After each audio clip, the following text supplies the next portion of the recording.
guys, I've made it back to camp. I'm out here in the country with Jesse and the kitties, and our time here is actually coming to a close as he is wrapping up his schooling over the next few weeks. So come springtime, we'll be excited to see some new changes with chapters closing and some beginning. So it dawned on me that after being here for most of the winter, that I should talk a little bit more about my experience between van life and RV life. So here we are, welcome back, and let's chat. This video is through the lens of someone whose main experience is with van life. I've had Eva, I bought her in 2016. I built her out a couple years after that, and then have considered her my main dwelling ever since. Jesse just got this RV a little over 6 months ago, and because there's no motor in it, technically it's considered a travel trailer, but for simplicity, I just call it the camper or RV. So this camper is meant to be his temporary housing situation while he completes his training program. I wouldn't claim that I've mastered minimalism, but I can definitely say I've kept all of my material belongings stuffed in here, relatively organized over the past 6 years. So comparing this 60 square feet of space to what is more than double that in his RV, which is about over 200 square feet, is a huge difference to me. Honestly, it feels like a mansion and I can get lost in there. Not really, it's only 2 rooms and a bathroom, but it's definitely much more spacious compared to here. But to kind of generalize, I think you can boil the comparison of RVs and vans down to the inverse relationship between living space and mobility. The less living space, the more mobility, and the more living space, the less mobility, normally. Honestly, one is not better than the other because there are so many factors to go into. You kind of have to look at them as tools and determine what chapter you're in life to be able to choose which tool is best for you, which dwelling is best for you. But just based off my experience, I do want to talk about the pros and cons between these 2 particular dwellings.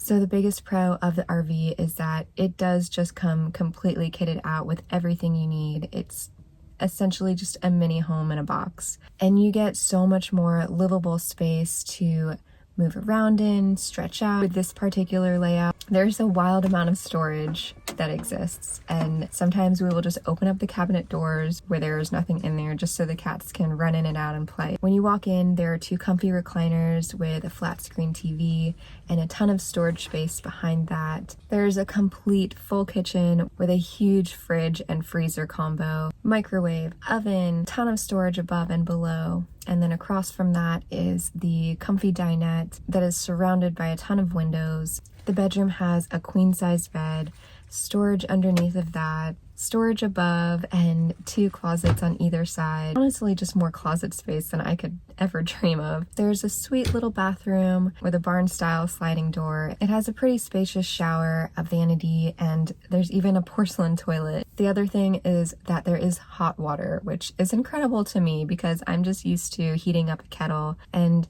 vans do come with hot water. I just never installed a tankless heater or anything like that in here. But honestly, overall, the RV has served Jesse very well as an alternative living space and a quiet study space versus renting a room with roommates and having to find a place that is cat friendly as well. I think probably my favorite feature of the RV has been the oven. I've really been enjoying baking in a traditional oven. I have been practicing baking sourdough loaves and other tasty recipes, so this propane oven has been a lot of fun to work with.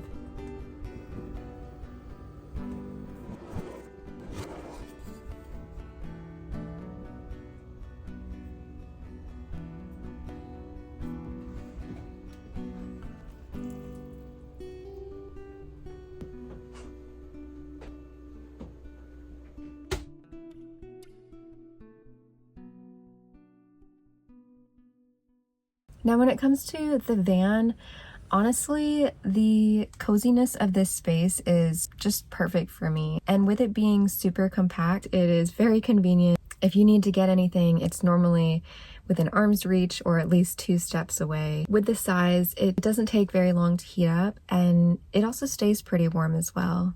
I don't have to have a separate vehicle to tow it, and I can pretty much park in any place that a regular sized truck fits. Also, when I park in cities, it's relatively stealthy. It's a little different looking than your typical van, but it's definitely not an RV where someone would walk down the street and identify that as, oh, someone lives in there. From the outside, it looks more of like a shuttle bus. Also, if I am going anywhere, my home is with me, so if there's anything I need, like the weather changes and I need a sweater, or if I get hungry and I need a snack, more often than not, my needs can get met. And another pro is that she is just 100% custom fitted.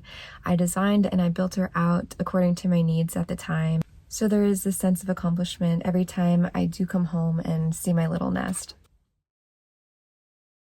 Going into the cons of RV living, unless you own your own land or are not traveling and have a permanent parking spot, the fact that you do have to find designated RV parks every time you do want to travel is a con to me. For instance, with a van, you do have the flexibility to be a little bit more spontaneous. You can decide to drive to a town, move around within that city, and get a feel, get a vibe for it. And if you are not liking it, you can just pack up and leave. But with an RV, it's cumbersome to do this. So you would have to put a little bit more effort into finding an RV park ahead of time, see if there's an availability, schedule a time to rent that out, put down a deposit, and trust the reviews and the forums online. Then if you get to the RV park that has said good reviews, you might end up running into issues. You don't get along well with your neighbor, or you have some other issues that wouldn't have been mentioned prior. Sometimes your rental payment is non-refundable, so it's a little bit harder to just pack up and leave. Some parks in Florida don't actually allow you to open up your slide outs because the spots are too tight. So your options are kind of limited, and it goes back to the concept of more living space, less mobility, but those are just some negatives for me. And again, depending on what chapter in life you're in, they may not be cons. Take for instance our example, Jessie living here for an extended stay, basing out of the camper has been extremely helpful. So if you are staying put for a long stretch of time and you find the right site, then there's definitely more stability in knowing where you're going to be parking every night and having access to the grid of electricity, fresh water, dump stations, etc.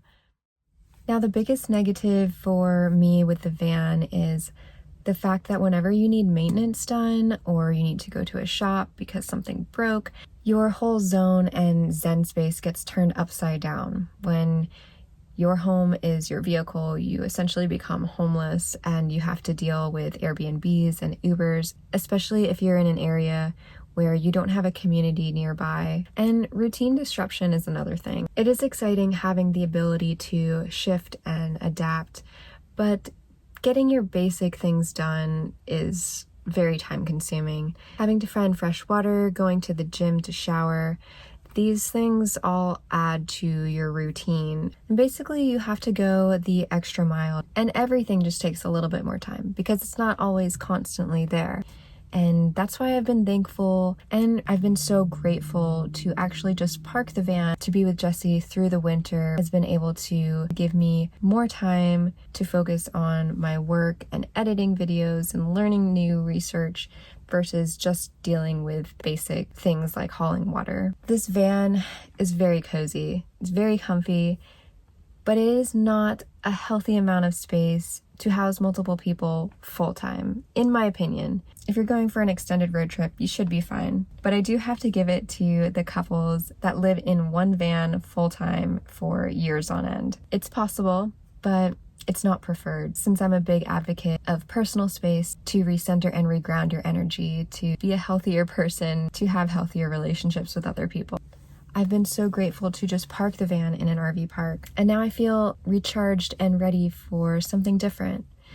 So as our time does come to a close here, we will have to figure out our next moves. The RV will be for sale as Jessie continues on with his career, finishing school. I will link that in the description, but as far as pros and cons between vans and RVs, if you have any experience with it, I would Love to hear about it. So that's it for the video this week, y'all. Thank you so much for being here.